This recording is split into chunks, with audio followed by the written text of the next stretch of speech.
A paz do Senhor Jesus, boa noite. Tem a palavra de Deus que está lá em Deuteronômio 31, no versículo 6, que fala assim: sejam fortes e corajosos, não tenha medo e não fiquem apavorados diante deles, porque o Senhor, seu Deus, em que vai com vocês, e ele não deixará nem os abandonará. 7. Moisés chamou a Josué e lhe disse na presença de todo Israel: seja forte e corajoso, porque com esse povo você entrará na terra que o Senhor, sob juramento, prometeu dar aos seus pais, e você os fará herdá-la.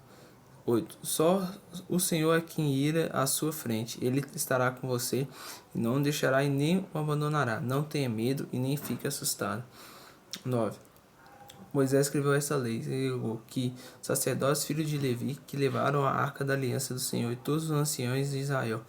10. Moisés deu a seguinte ordem: ao final de cada 7 anos, precisamente do ano perdão das dívidas, na festa dos tabernáculos. 11. E quando todo Israel se apresentava diante do Senhor, seu Deus, no lugar que todo Israel reúne o povo dos homens, se encontra na cidade onde vocês moram, para que ouça aprender e temer ao Senhor, ó Deus de vocês. Cuidem de cumprir todas as palavras dessa lei, para que seus filhos que não souberam ouçam e aprendam o Senhor Deus. Todos os dias que vivem na terra em que passando o Jordão, vocês entrarão no qual tomarão posse. Amém? Então o que a palavra de Deus está falando aqui, né? Que a gente ser forte e corajoso, não ficar apavorados, porque Deus é que vai com a gente, Ele nunca vai nos abandonar. Deus, Ele está sempre com a gente, né? Igual fala aqui, né? Jesus, ele foi ali com Moisés, né? Quando Moisés estava ali com o povo, né? E Jesus não abandonou eles, né? Ficou ali o tempo todo, né?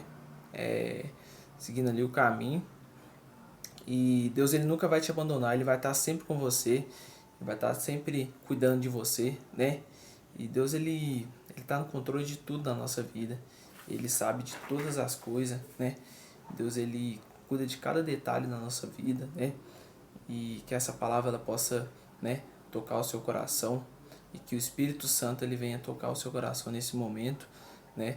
E que Deus ele possa abençoar a sua vida. Então aqui fala para a gente ser forte e corajoso, para a gente não ficar assustado nem com medo, porque o nosso Senhor Jesus Cristo está com a gente o tempo todo. Ele nunca vai nos abandonar, ele vai estar com a gente, né? Ele nunca vai nos deixar, né? E fala aqui também a palavra de Deus para a gente não ficar apavorado, porque ele vai estar sempre com a gente, né? Às vezes a gente pensa, não, Deus vai abandonar. Não, Deus nunca nos abandona, né? Ele vai estar com a gente até os confins da terra, né? Até, né? A Bíblia fala que céus e terra passarão, né? Mas a palavra dele nunca vai passar. E tudo que fala na palavra dele, tudo vai se cumprir, né? Porque Deus ele é fiel para cumprir tudo aquilo que pedimos, né? Em oração, igual fala em Mateus, livro de Mateus, né? E que você tenha uma noite abençoada, em nome de Jesus. Que o Espírito Santo de Deus ele venha te abençoar nesse final de domingo, né? Que você tenha uma noite tranquila, né? Uma noite abençoada por Deus. Que você tenha uma semana abençoada, uma semana de bênçãos de Deus, de conquista, uma semana de vitória, né? Uma semana de resposta de Deus. Que você também tenha um mês de dezembro abençoado, que seja um mês de bênção, o último mês do ano, né? Que seja um mês abençoado, né? E eu creio que 2026 vai ser um ano de conquista, um ano de colheita, né? Vai ser um ano de muitas bênçãos de Deus na nossa vida, né? E então essa é a palavra de hoje. Fique em paz com Deus e o Senhor é fiel. Amém? Glória a Deus, aleluia. Fique em paz.